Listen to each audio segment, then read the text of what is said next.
A CNN major battleground call.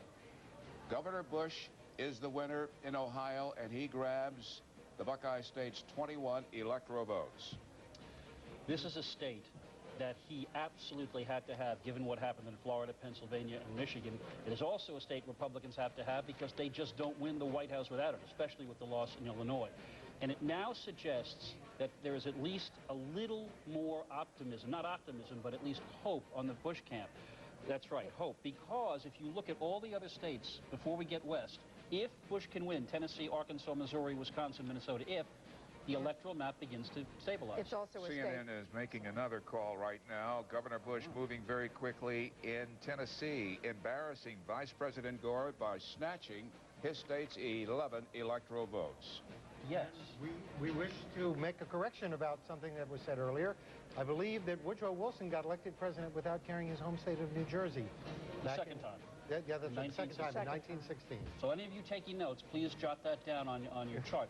But this And there was James Polk who won the presidency without Tennessee. Yes, but having won Tennessee, having won the vice president's home state, this scenario for Bush now begins to look at least conceivable. You can see the Bush people saying, okay, if we take Arkansas, if we take Missouri, if we take Wisconsin, if we take Minnesota and Iowa, this is what it's come down to, then we get to the West with enough electoral votes that we can withstand a loss in California. I'll tell you, friends, it becomes more and more interesting as every state is called. I would call It's really seesaw. Look at that. It's Gore now has 192, Bush 185, according to my quick computation. I'd call Ohio the Keep Hope Alive state for the George Bush campaign.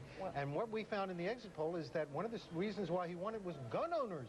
A lot of gun owners. 40% of the voters in Ohio were gun owners, and they went almost 60% for George W. Bush.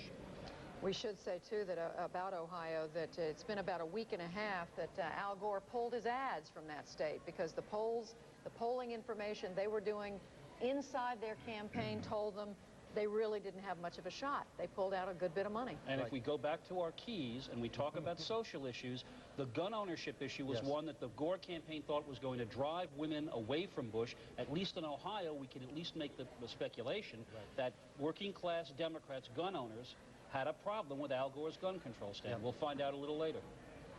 But Bill Clinton won that state twice. Ohio was in the Clinton camp.